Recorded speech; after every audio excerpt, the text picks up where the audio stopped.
Hello and welcome to the Selfish Podcast. Today we have an amazing guest. It's going to be a really interesting conversation about life and healing. And we have Claudia Moriel and she's going to share her journey. So first, Claudia, can you tell me about your childhood? What was life like pre 10 years old? Where did you grow up? What did your parents do? Paint me a picture of your starting progress in life.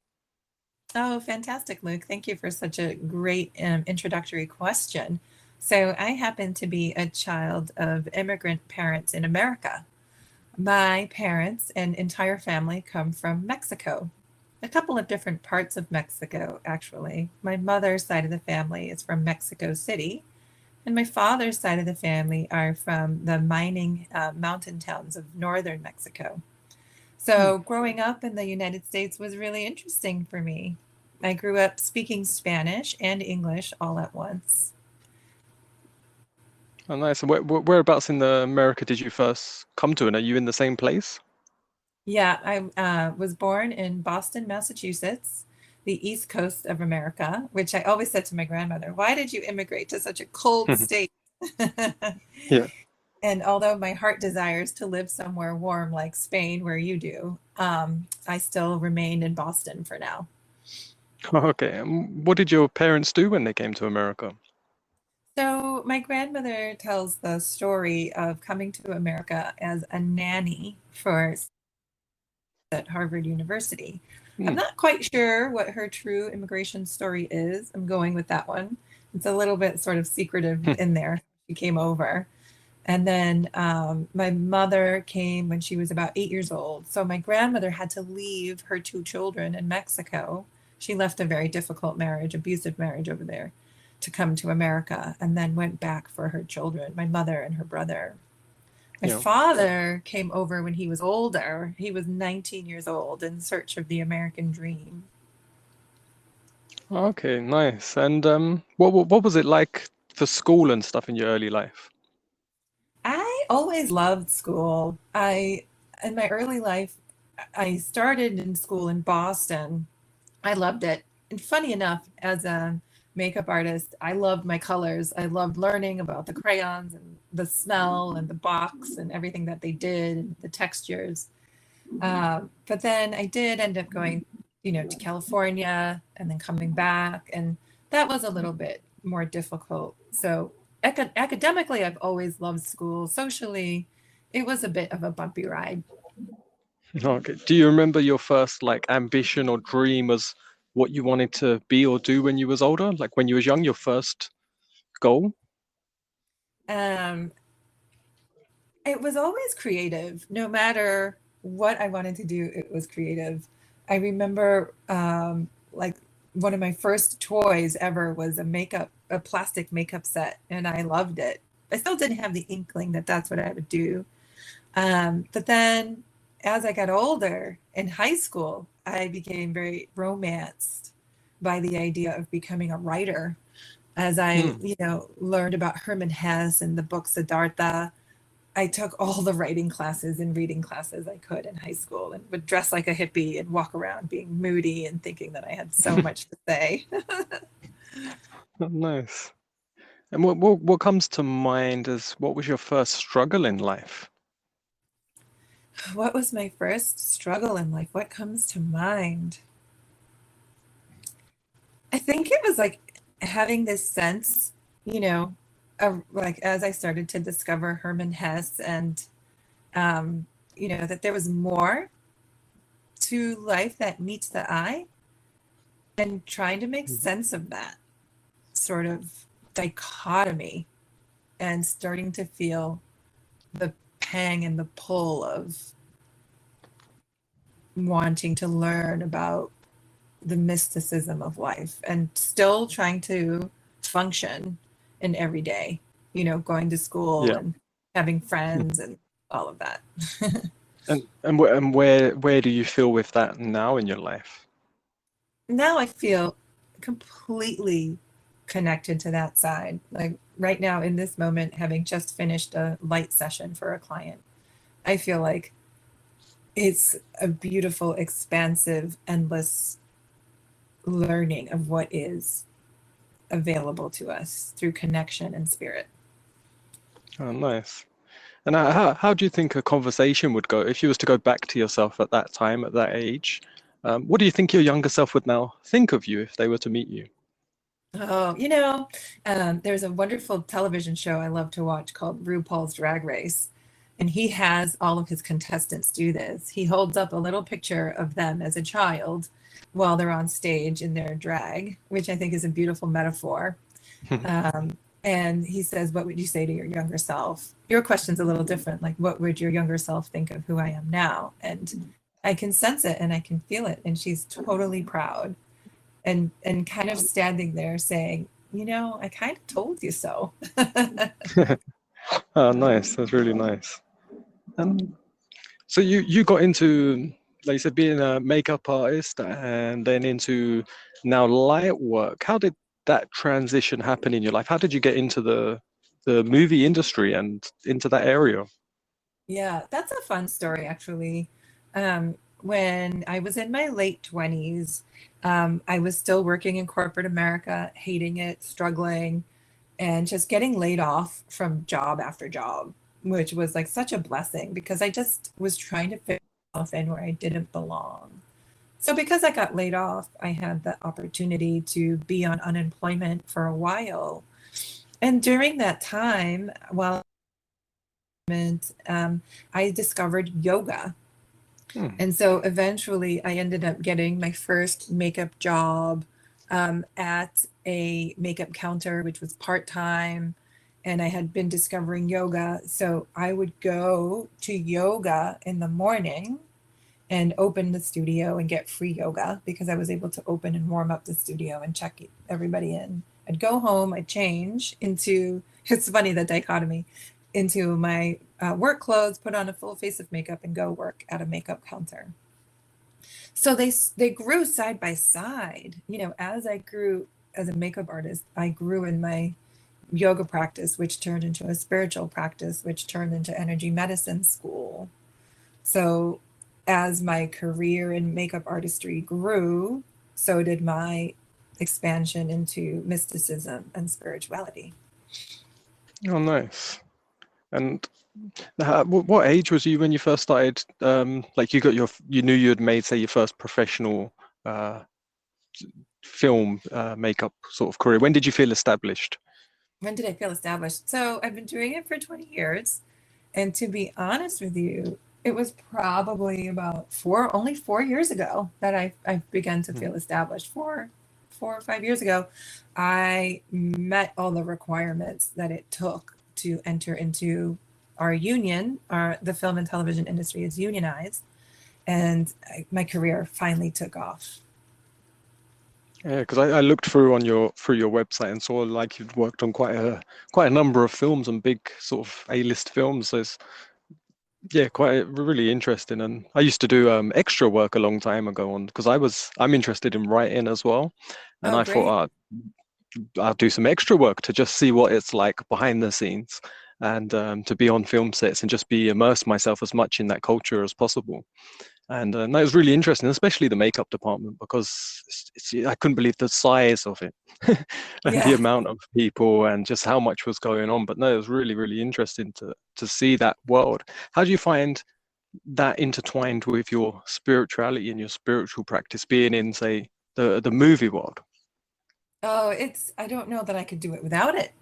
I really don't because as you've seen, being an extra, there's so much that goes into a film. There's like so much hurry up and get it done and stress and this and there's just so many moving parts. And I feel like doing breath work in the morning before going to work, coming home and doing a Lucia Light session, um, having sort of like the intuitive nature to know when an actor needs my support versus where I need to back off. I don't know that I could be as good at what I do without my practices. Yeah, and you were saying that Lucia, like you mentioned that before, and you work with, I might be putting it in a blunt term, flickering lights and like a light therapy. Can you explain what that is in a better than I just did? Absolutely. I fell in love with the Lucia Light a couple of years ago at a Dr. Joe Dispenza retreat. I was invited to an art gallery where they were doing Lucia Light demos. And do I remember correctly? Did you say you've experienced the Lucia Light? No, I have not. Oh, I thought, I'm I've heard sorry. about it first through you. Oh, I see, I see. I thought you had experienced it. Um, okay, so the Lucia Light is a brain entrainment light. So it is a halogen bulb in the center with LED lights around it, and it flickers at different brainwave frequencies and megahertz. So you sit in front of the light with your eyes closed, and the light shines onto your face with your eyes closed. And because it's so bright, it goes right through into your and hits your pineal gland.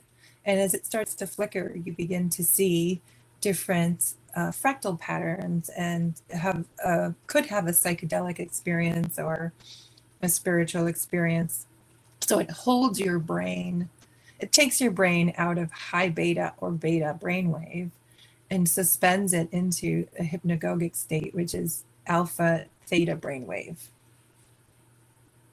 Okay, yeah, because I think you heard on the Luke Story podcast when we was talking, Yeah, we was talking about flickering lights, but more in the sense of regular lights and the how much interference they actually have on your sort of being and your mind, just in the supermarkets and all the different types of bulbs they have now. And we was talking about them and yes, them lights and them flickering. And he was talking about slow motion, your camera. Now that you got such good quality slow motion effects on your camera, you can film lights and see how much they're actually flickering. That with your eye, when you're looking at it, you don't really notice. Um, but we was talking about that and how that affects your state and your being and how you feel. So it's really interesting that that's being sort of used in another sense to make that difference, because it makes sense to me that that would make a it would impact your being. And like saying someone's engineering that, how was your very first experience with it? What did you feel, and what happened afterwards? yeah. Oh, my first experience was divine. It was so I had the short demo at the art gallery, and I just knew I had to have a full session. So the following days, I went into the studio with a few friends of mine and that stayed on and also wanted sessions. And I did a full hour of the Lucia Light. And I think that the differences between, what you see in supermarkets and on your phones versus the Lucia Light are the megahertz and the frequencies that the lights flicker at, just like binaural beats have different megahertz and solfeggio beats have megahertz and different frequencies. So I had a full session, 1 hour session with the light, and I tend to be someone who dives in at the deep end. I'm like, put it on full blast, let's see what happens.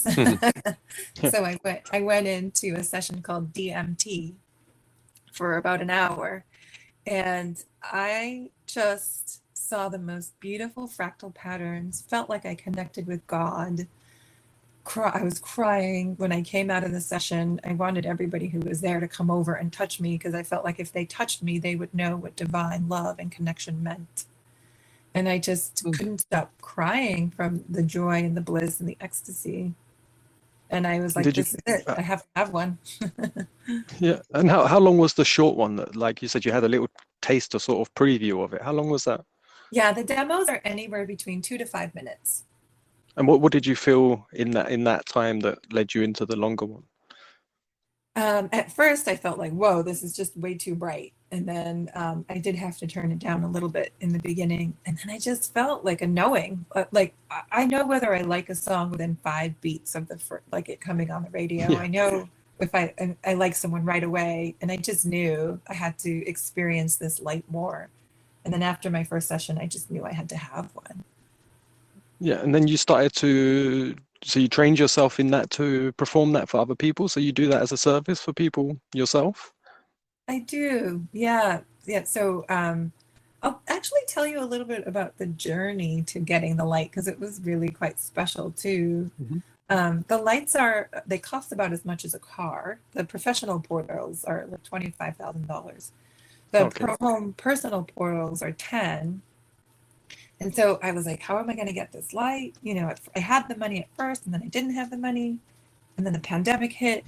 And like during the pandemic, I decided to have a fundraiser for the light. I just felt called to. And so actually before that, I had done a psychedelic mushroom journey pretty large dose mushroom journey. And I remember sitting on the floor during like the peak of the journey, just calling the light to me, just saying during that journey, like, I'm here to serve you. Like, I just want you to come to me, please. And so then I decided to do the fundraiser, and I started doing the fundraiser, and I was able to raise $4,000 for a smaller light, the personal portal. And then the distributor called me and said, someone's selling. And I had also made the determination that I would buy my light used. Because I said, if there's somebody out in the world that has one of these lights and isn't using them and has invested this much money into it, I'd like to give it back to them. So I raised $4,000. I'm doing meditations all day long, pulling in the light. And the distributor calls me and says, someone's selling their light for $6,000. Would you like it? And I said, yes, right away. I bought it in that instant. So I bought the small personal portal for $6,000 instead of 10. Oh, nice. And then a few months later, someone that I knew who I'd had sessions with, who had asked her, like, are you thinking of selling your light? And she was like, I am, but I don't know if I want to. And she would say yes, and then no, and then yes. And then I'm like, stop playing with my emotions. I just want the light. So eventually she said yes, and she sold me her light for $12,000. And so I was able to give her my home small portal and partial trade payment for it. So it just felt like really meant to be. Yeah, nice. And how did your first session with someone go? What was that experience like? And did you see a similar, is everyone's experience similar, or is it like totally different for everyone? It's so different for everybody. It's always just come so naturally to me, Luke. Like, it's just so intuitive and so natural. It was just easy to put anyone under the light, and I just felt so connected to what they needed and how much brightness. And no one has the same experience. Like, some people go under it and they're like, never want to go under it again. Thank you very much. Thanks for the demo. Bye. And They some say very people, similar to a psychedelic experience. Some people do it and they're like, I'm never doing that again. And some people do it and they're like, I need to do this regular. I need to do this more. exactly. And the reason why I have the light is because not everyone can ingest a psychedelic or feels comfortable or wants to be on a ride for that long. And I feel like it's a great way to give people an alternative to that. It's a Yeah, and very like you said, you've done the mushrooms as well before. Was that your first time? You said you'd done a really heavy dose. Was that your very first mushroom experience and you went full in, or is that something you've done for a while? it's not. No, at one point I was doing, 5 grams of mushrooms like almost every month as like a ceremony to connect with the medicine. So it was not my first time. My first time was with a shaman. Yeah. Yeah, because it's interesting because you said that this experience with the light is similar. So you've got first-hand experience of both, to be able to say that as well, which I find really interesting.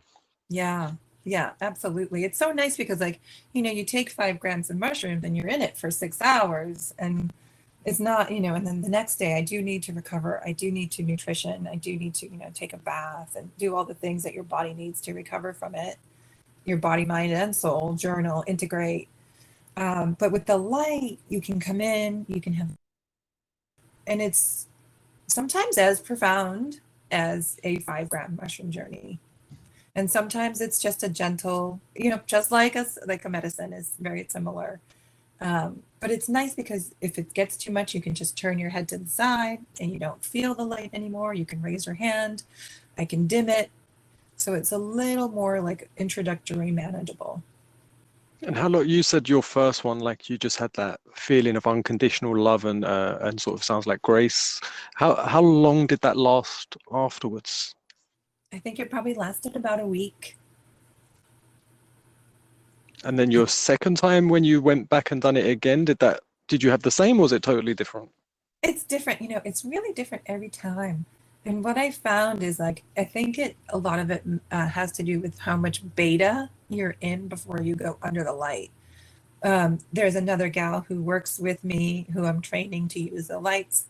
And when she's in high beta, super stress, if she goes under the light, it's almost like like nails on a chalkboard. It's really uncomfortable. It's really hard to get through a session.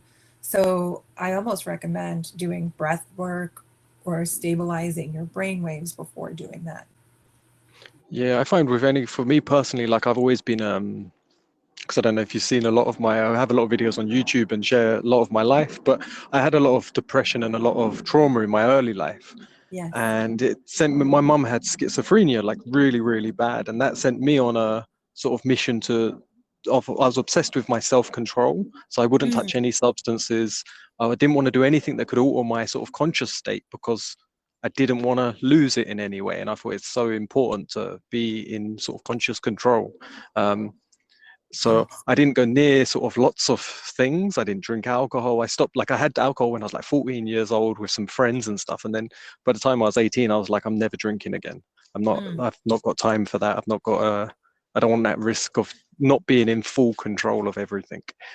And yeah, no, it's really interesting with the sort of psychedelics and the different things and how people, actually grow their consciousness. But for mm, me, I see a lot of people that use substances when they're in a state of, say, like you said, their anxiety, or they're in what I'd call a attack and defense. Their nervous system isn't in a flowing state. And then they yeah. have like what someone would say a bad trip, or, they have a negative impact in their sort of being. Um, Whereas I Mhm. think lots of these things, even alcohol, if you to use it when you're in a joyful state, you're already in a really good, blissful sort of state.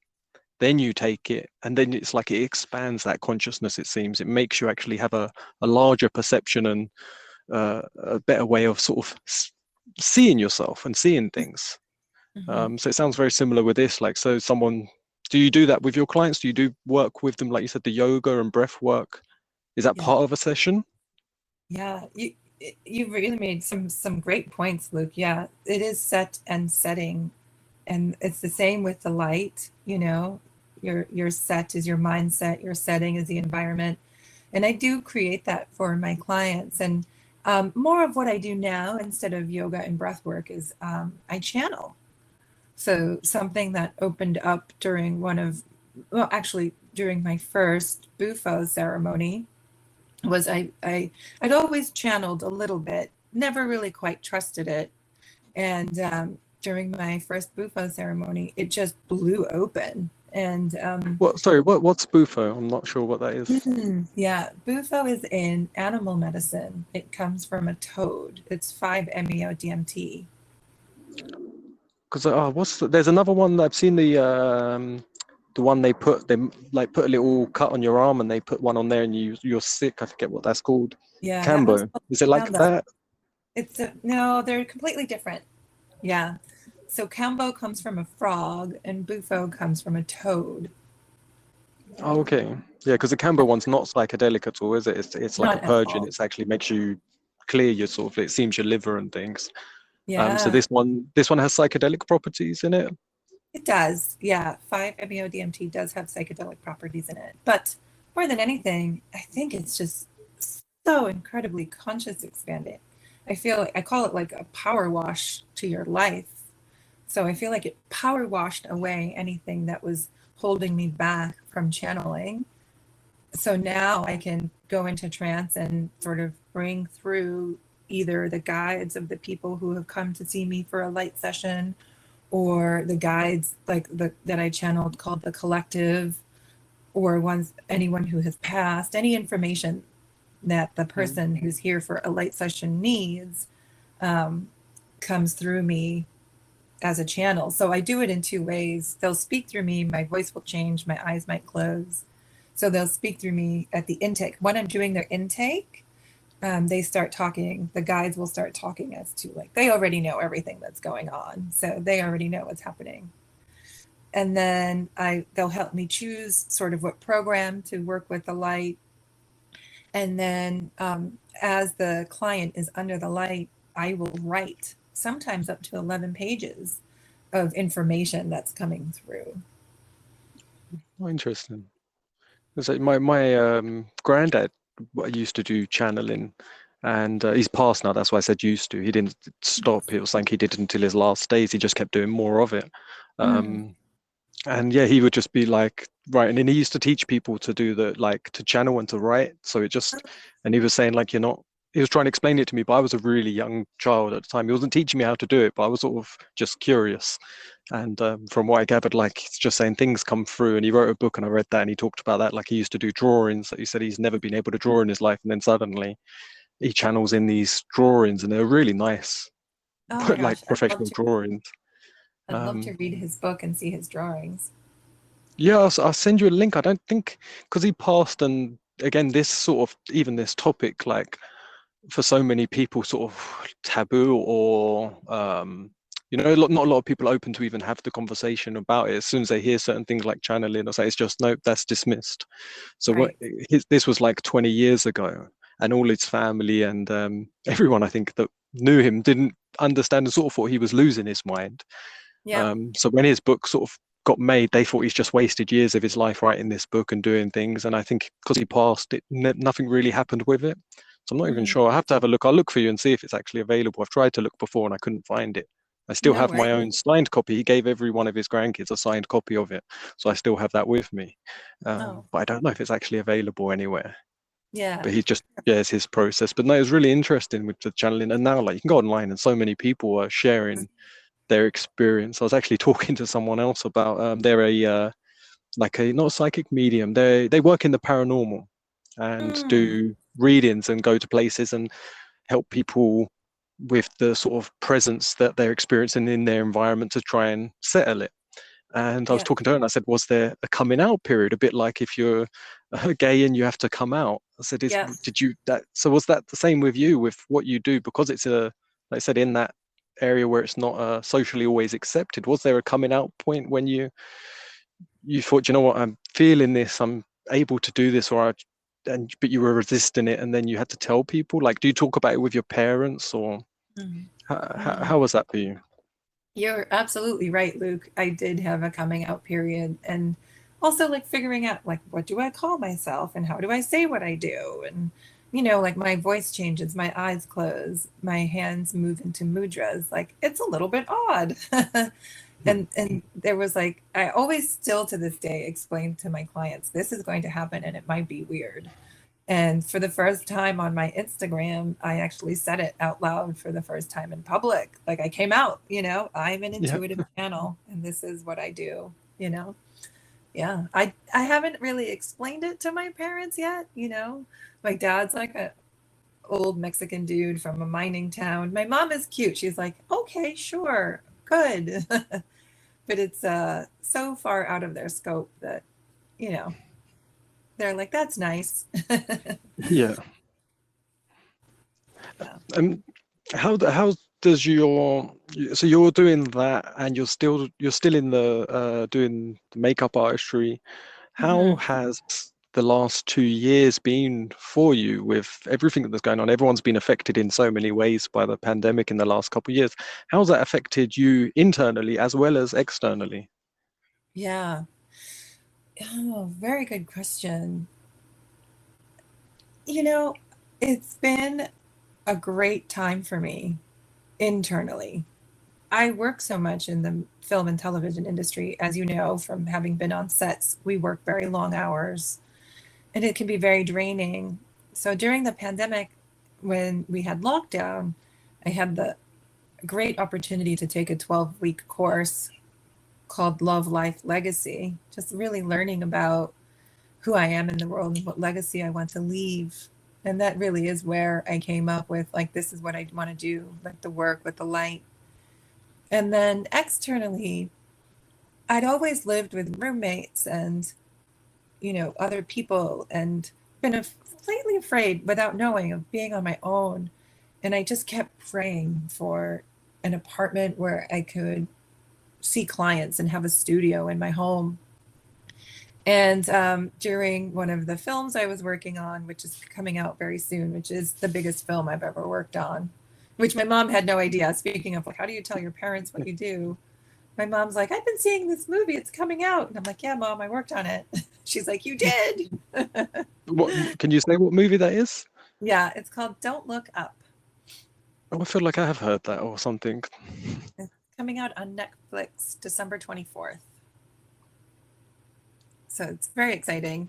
So I got to work on the biggest movie I've ever worked on. Got to be, pray and receive my own apartment that has a studio inside of it where I can see clients. So I've been one of the fortunate ones, and I'm deeply grateful for all of the gifts and evolution and changes that have happened for me during Yeah, these interesting times. And I just want to give back and support anybody who needs help with that, these times. yeah, because it's been, like you said, it's been different for everyone, and I know the sort of movie industry's sort of semi shut down like everything else did. I know it was a bit haywire everywhere, and everyone was adapting. But like I said, on a movie set, there's so many people gathered together, Mm, and when you're not allowed to have certain amount of people together, and you have to have certain distance in like that, you can't make a film that way. yeah, it's So been very, it's nice you got that break to be able to do that course. What was the course again? Love, Life, and Legacy. love, life, and legacy. Yeah, love, Yeah, I life, like legacy. them words. Oh, I would look into That's them. nice. They're wonderful. Yeah, they changed my life. I am part of who I am and where I am today because of that course. Yeah. And during the last 2 years, what do you think's given you strength and perseverance to keep going during this time? Oh, definitely my meditation practice. Um, Again, about 4 years ago, I discovered Enza and read his book, How to Change Your Mind or Brain. Oh, shoot, that's a different book. I read one of his books. I started meditating every day. I went to 4 of his retreats, and it was sort of the stake in the ground I had. Like, I knew everything was going to be okay because I kept connecting to the quantum field through meditation, staying in like the flow instead of going into the fear. Yeah. Yeah, there's a lot of fear the last 2 years, and there still is. And you can see the Yeah. people that aren't able to like to ground themselves. They're not able to be present in the actual reality they're in, and they just can get into so much anxiety, depression, and because of the fear that they're experiencing. Yet the fear is sort of there for everyone. But if you haven't got Mm, certain practices to bring yourself back into that balance, like for myself, I do a lot of breath work, meditation, like Qigong type stuff, and just a mixture of stuff, yoga type stuff, but constantly keeping my body sort of supple, but through movement, as well as, like you said, the stillness in the meditation. mm, And breath work I found just brings me into such a good place, emotionally and uh, I would say into the moment. A big part of my journey was realizing how much I was living in the future for me. It was the mm, past was painful, but I was so ambitious. I was waiting for the future to come and realizing that I'm not actually present here now, and that's why I'm not feeling good because I'm living in expectations, and as mm. they didn't come, you're constantly let down by them expectations because you don't get everything you want. And but yeah, no, that breath work and meditation really helped bring me into the present moment and give me a stillness and an appreciation and gratitude. So it's really nice to hear that you seem to have had similar experiences in that area. Absolutely. Yeah, I call it a multidisciplinary approach, right? All the little nuggets and pieces that we put together to keep ourselves physically, mentally, and emotionally, as you said, supple. Yes, and this I try and explain to a lot of people because I see you once you've got yourself into a certain state of, let's call it comfort or balance, you become hyper aware to everyone that hasn't got balance or Yeah. hasn't you can really sense and see someone that's not in a good place and not in a good state, and you can hear the sort of things that they say and repeat, that they haven't got time, they haven't got this, they can't do that. This, and I say to people, some practices can be done really simply, really quickly, and just minutes at a time, but throughout the day, and that time accumulates. Like you say, from breath work, meditation doesn't need to be for hours. Not at Mhm. the beginning. Just to start, sit for 3 minutes. Some people can't sit still for 3 minutes and take a few breaths without getting very anxious and impatient. How do you Right. find with the Lucia Light, like how do you find people's sort of how do you find people that come to it, and how do you find their perception when you share this with other people? Mm. I find so many people are curious about it. They're like, what is this light? Because, like, it's so innocuous, right? It's a light. Oh, who wouldn't want to think of, like, learn about that? It's not like you say, let's talk about ayahuasca, and everybody's like, whoa, I don't know. It's so inviting. I feel like talking about flickering light and light therapy is just so inviting, and I feel like it's the way of the future. I have another light now called the Roxiva light as well, which is amazing as well in its own way. So I find that people find me through Instagram or through Lucia Light website. I'm listed as a practitioner. And one of my friends finally came and had a session with me. Now, this is someone I've known for a long time. And she said she had her session. She relaxed so nicely into it. She called me later on that day and she was like, Claudia, I've just woken up from a nap and I'm looking for my anxiety. And she's like, it's just not there. And I was like, Just looking, I can yeah, really imagine that. right. You wake up and you're like, wait a minute, where's my friend anxiety? Right. It's always there. And she was like, it's just not there. And I think that experience lasted for her for quite a few weeks. And then she said to me, oh, it's coming back again. So yeah, life hits us left and right, social media, billboards. I've seen billboards for masks. This is insanity, right? And so, of course, we're going to get back, into the anxiety mode. But it's so nice to know that there's a tool that's available for us now and that it's growing that can help. Yeah, and it sounds, because I'm always looking at different ways, like I said earlier, about my issues with, say, control, but then it was realizing that it's just for conscious expansion and growth. And there's a certain amount of letting go of control that I had to go through to realize that is more control, letting go, and it's a bit of balance there. But I'm always looking for ways to optimize my function and grow my consciousness to just be more productive and to serve others in as many ways as possible. And how do you find it feels to witness and to be a part of that exchange with someone when you see them have a change of state, even if it's temporary, like you say, a couple of weeks, but to be part of that service? How does it actually feel for you? I'm I'm such a softie. I'm teary all the time. Like even today with my client who I just finished a session with, like she was talking about what she'd felt under the light, and it was literally what I had written in the channeled messages to her, and I just started crying in front of her. I was like, I'm sorry. I'm weepy, but it just fills my heart to no end to see that over and over again. It will never get old. And that's completely why I want to transition from being in the film and television industry to doing this full time. Yeah, the way it just come to me then, the way I'm seeing it is like, because I'm really visually sort of seeing the setting as you describe it. But I'm thinking like, because I've spoke a lot with people about crying and how important it is to actually cry, Mm. especially as like it's an emotional release, but it's a process that's natural to the body to have tears, especially in joy. Mm. But I'm wondering how much of that, when you get teary, especially with a patient, is actually a reflection for them to see that, there's an emotional release, there's a crying is okay. So, it's something so powerful, and then so important. Again, for me, for years, I had never cried when my mum was sick. My mum's had multiple suicide attempts, and I was always the one to take her to hospital and do things, but I would never be teary about it. It was like, I don't know if it's the same in America, but especially in England, it's always like toughen up. Tears are for weak people, whether it's Mm. good or bad tears. There's no such thing as good as bad. They're all bad. You don't cry. Um, Wow. so it's, and that was a process in the sort of, I don't even like using the word healing, to be honest, because it's like that, to me, that determines something's broken. And to me, it's not broken. You're on a path of development. So you're just growing and expanding, but you're great right now. You're good enough right now. So Mm. you don't need to heal because you're not broken. That's how Mm. but sometimes you have to use the word healing just to process things for me personally. Um, yeah, it's really nice to hear that's what you offer a service. Where can they get in touch to you, or where can they learn more about what the Lucia Light is? Yeah. Um, so I live in Massachusetts. You can learn more about the Lucia Light on LuciaLightExperience.com, I believe it is. Let me just double check. Yes, LuciaLightExperience.com. Another light that I have is also the Roxiva light.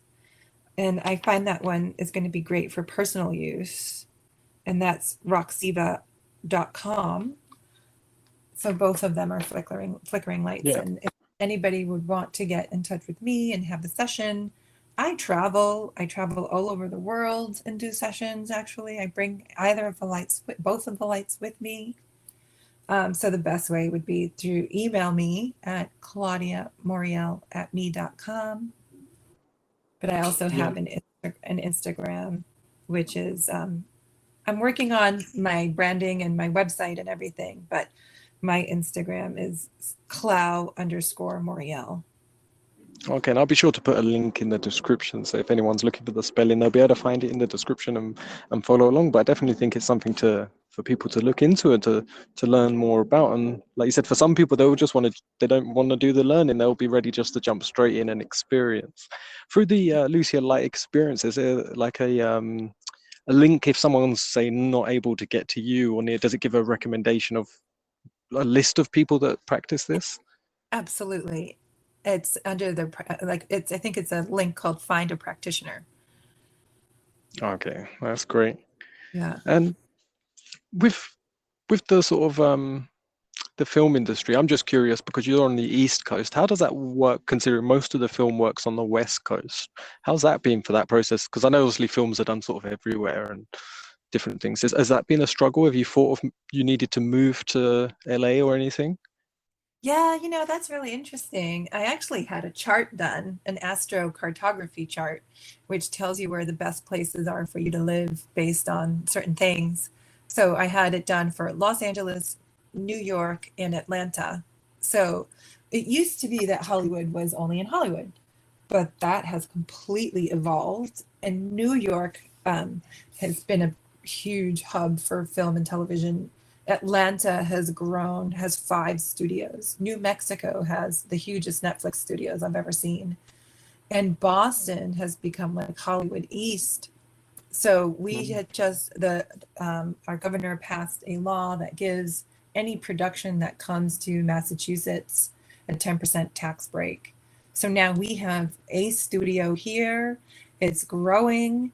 And what's amazing about Boston, Massachusetts, is that we have 4 seasons and we have so many different parts of Boston. So it can look like New York, it can look like LA, it can, it's so diverse weather-wise and structurally wise that it's growing. I've had some of the busiest years of my life.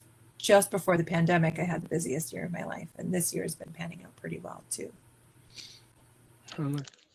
Yeah, so my astrocartography chart said I should stay in Boston. And I was like, but I want to go somewhere warm.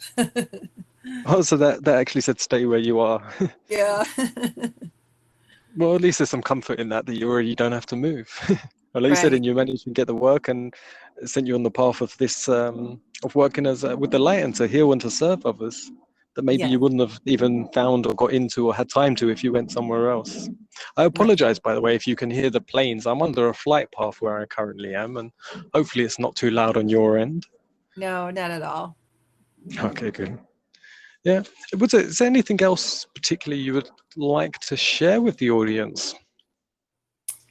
Is there anything that came to mind before you came on? You pointed to something that came up during my last session, which is the word healing. Because you're absolutely right, Luke. Like I was writing healing and I'm like, this isn't the word. There's nothing like broken here. And I hope that through this conversation we can, or as it evolves into society, find another word, because I feel like the word healing keeps us trapped in the sense that there's something wrong. Just like I love Alcoholics Anonymous, but just the fact that you always have to say you're an alcoholic, that just doesn't resonate with me. Like it's almost like ingraining what's wrong. Like let's find another way. I love reframes. I just love reframes to say maybe evolution, or like you said, I think you said journey or development. Like I really love. That's something that really sticks with me. Is words are powerful, but if we keep affirming certain things, like you say, healing, or I need to be fixed, and also for me personally, it's all about that expectation. You're living in expectation that one day you'll be healed. So you're waiting to be healed, yet you're not then you're not going to be happy where you actually are in the present moment, because you're not where you want to be, because you're in that expectation that you need to heal and be healed. And it's like the word self improvement is used a lot, and I don't like that word, because again, improvement means it needs to be fixed, whereas development to me is it's in a process. Like it's good enough, but you're making it better, you're looking for a way to develop it. Mhm. But again, because everything's online and everything's about trending, words like healing, self-improvement are, say, better hashtags. They're better trending words to be found, and more people use them. So you want to try and promote a method to, say, self-develop, you have to say, oh, here's the newest healing method, here's the newest self-improvement. And that's the difficulty I find at the moment, is the other words have got too much attention to them in the audience that you want to engage with. Right. I couldn't agree more. Absolutely. And I love the idea of explore. One of my favorite words is exploration. Like, let's explore this. Yeah, and I think, like, say, these podcasts and just people talking, and like you say, you got your Instagram. I try and share. I'm on as many sort of online platforms as possible. It's something that I stayed away from. I didn't have a Facebook account until this year. I Mhm. tried to stay away from every single uh, sort of thing like that. But I also didn't feel I had something that I wanted to share. The moment I had a passion and a desire to connect with others, I tried to connect in as many ways as possible, and also come to an appreciation that there's lots of detrimental things with technology and things that you can do, but there's also a great way to connect and actually share like there never was before. Like we're talking now, totally different parts of the earth in the same moment. And when I was a child, the idea of a pen pal was fascinating, where you could write a letter and wait a month or two for someone to write back. It's so amazing. Yeah, absolutely. I feel the same way. I actually gave up social media for 9 months after one of my Dr. Joe retreats. And it was so wonderful. And then all of a sudden this like urge to be a voice in the world came through, just like you have your voice and your story, which is thank you so much for always like sharing about it and putting it out there.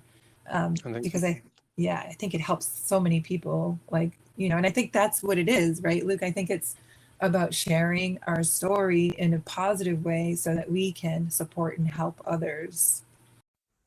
yeah, and it was actually during lockdown, right at the beginning.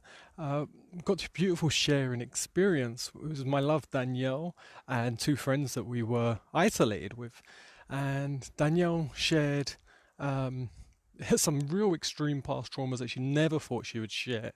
But it all just sort of come to surface during that time, and it was just such a beautiful experience of sharing and connecting, and it bonded us all, and it bonded me and Daniel even closer. It was the kind of trauma she thought we would all run from, but it just brought us closer together. And we actually done a joint podcast, myself and Danielle, and we just talk about our life and experiences and that whole area of trauma that she went through. We really share and connect on that. So stay tuned for that. That will be coming out early in 2022. But back to what we was talking about. But we Mm, ended up having like a beautiful experience and sharing with this other couple. And it was the inspiration and sort of the openness in my own heart that I felt when she opened up and shared. mm, And then I saw how it affected the other couple in such a positive light. And I was like, oh, this is actually really powerful to share your real experiences, um, sort of openly, not to give someone something. You're just having a mhm, conversation, but like a real open conversation. right. And I think that process, and it seems to have done that for a lot of people, that everyone's been able to go into their own personal experience, maybe because there's less distractions that they've got while they've been locked down. Um, but I've noticed for so many people, it's opened them in so many ways, and always there's that duality. Some people it's closed them a lot, but I have noticed a big, say, openness. But no, I never thought I would even talk about my mum and her experiences and my experiences with her. I never thought I'd talk about my depression or any of my sort of what I could call negative aspects of my life. But then I realized they're my sort of greatest gifts, because they're my personal experiences and what I've been through. That's my actual life. So Mhm. that's what I have to offer. And yeah, I couldn't even utter the words. My mum was ill without breaking down and crying and stumbling. And I used to hide it from everyone because of the shame and the sort of, not wanting to be recognized as that. Whereas now I'm saying it to as many people as possible in a way like the complete opposite. And it's just so Mhm. interesting how life transforms in that way. How do you think your older self, how if you was to picture yourself, say 15 years from now, what do you think, where do you think you'll be and where would you like to be? Again, internally as well as externally. Yeah, I love your question, Sue. Thank you so much. It's great. I feel into my older self, and she just feels like, what are the words like the young woman, the middle woman, and the crone? Oh, there's like three stages of like life, and she just feels like an old, wise, peaceful woman.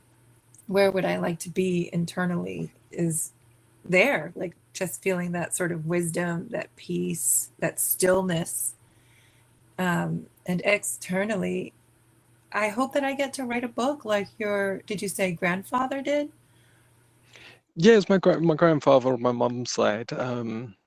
It was interesting because as well with her schizophrenia, he was always telling me she was like the brightest one, but he said she's got a gift. And again, if you look into different cultures, schizophrenia, and they talk about like how they're very intuitive people that have a different perception and a different understanding. And if they're nurtured in their culture by, say, like a shaman, they're actually sort of gifted in a different site. But in our current structures, in sort of what we'd call Western society, it's they're medicated and not pushed in that direction at all. So it's like, she was just ridiculously medicated her whole life and in and out of hospitals and very, very sick.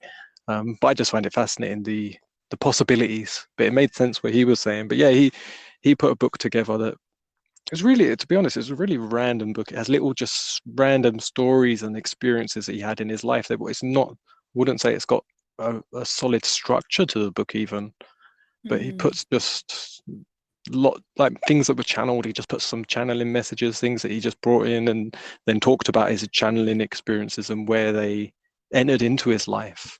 But yeah, you would like to do something like that?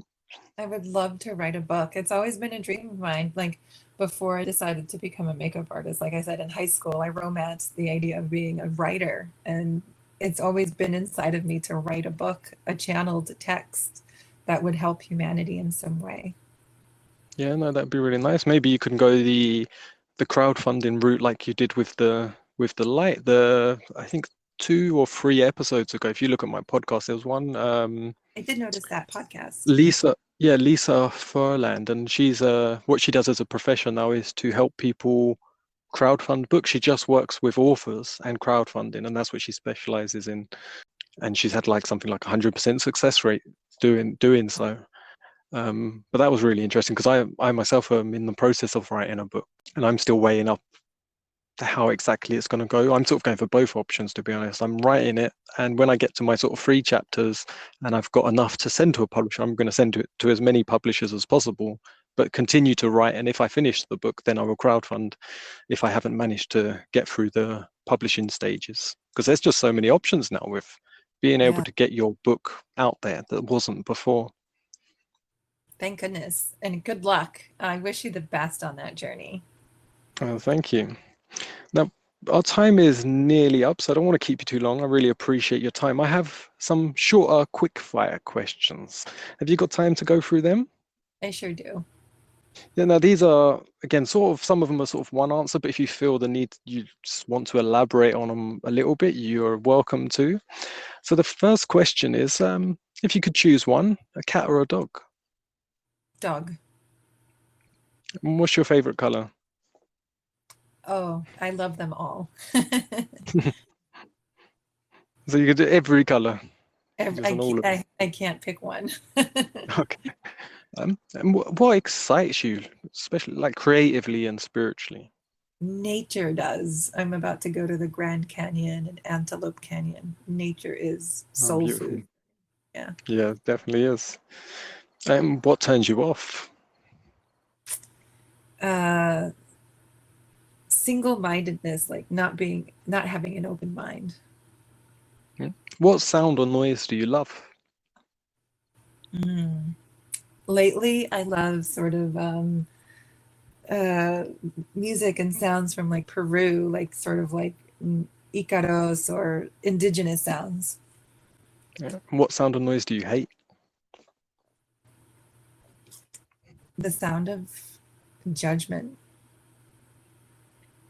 What comes to mind when I say, what's your greatest fear? Lately, the medicines have been teaching me about my fear of death. Yeah, that's interesting because I used to have a fear of death, and I don't now. Where are you feeling you're in that process of fear of death now? Very different than where I was before my last set of ceremonies. I see it now as a beautiful experience, an extension of everything. Nice. What do you challenge about yourself? What do I challenge about myself? Yeah. Let's see if I understand the question correctly, but I think that being at like a little bit easier on myself is where I challenge myself. What do you love about yourself?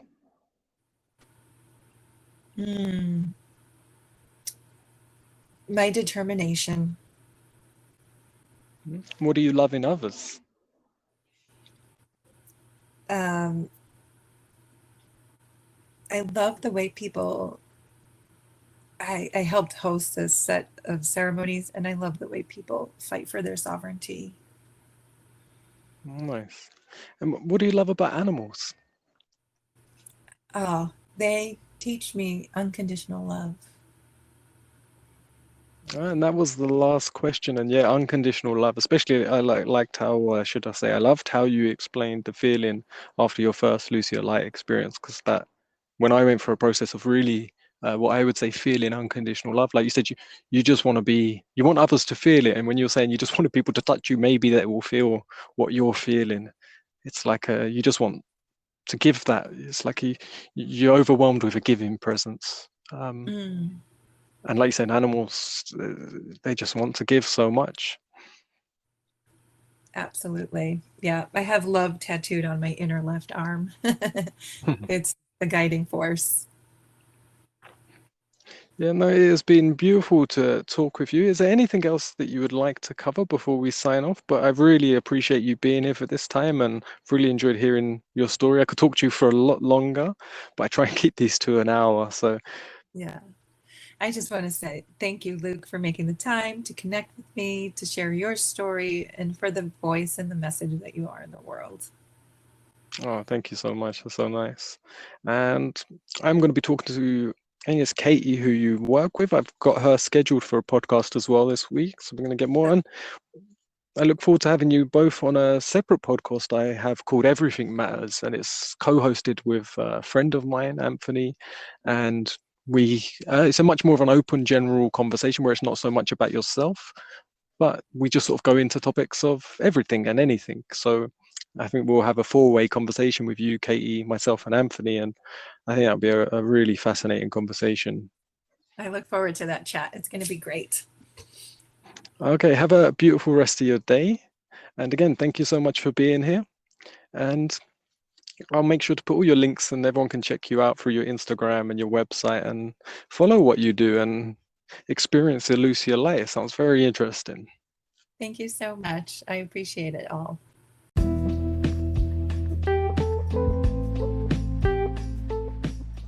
Thank you so much for being here and listening to the Selfish Podcast. I'm your host, Luke Greenheart, and I appreciate you being here. Don't forget to check out my YouTube channel. Just search Luke Greenheart on YouTube. You'll find me. Check out my website, lukegreenheart.com. Have an amazing day and stay tuned for more episodes. I'll be interviewing guests on their path of self-development, their path to self, getting to know them in much more intimacy, much more depth, sharing and connecting with all so we can have a much more blissful, joyful and productive life together. All right, much love.